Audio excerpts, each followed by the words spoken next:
成立超過30年嘅民主黨年初宣布解散。本身係民主黨員兼太平紳士嘅李華明，星期二獲邀出席香港回歸祖國28週年慶祝酒會，話民主黨已經揾到清盤人。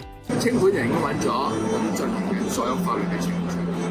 咁我諗好快都唔會過今年嘅啦，即係民主黨歷史嘅一部分。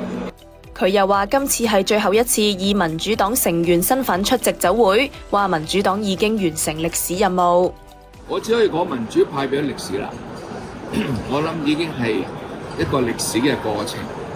咁而家選立法會嗰啲都有啲非建制，但係我唔會叫佢哋係傳統民主派咯，係咪？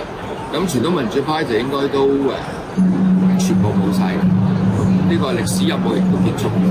你話如果連民主思路、新思維、民協都完全冇得去選立法會嘅話，咁啊真係第一就好清一色啦，立法會；第二就係無論泛民非建制嘅都冇參與呢個政治嘅制度，呢個唔係太健康咯。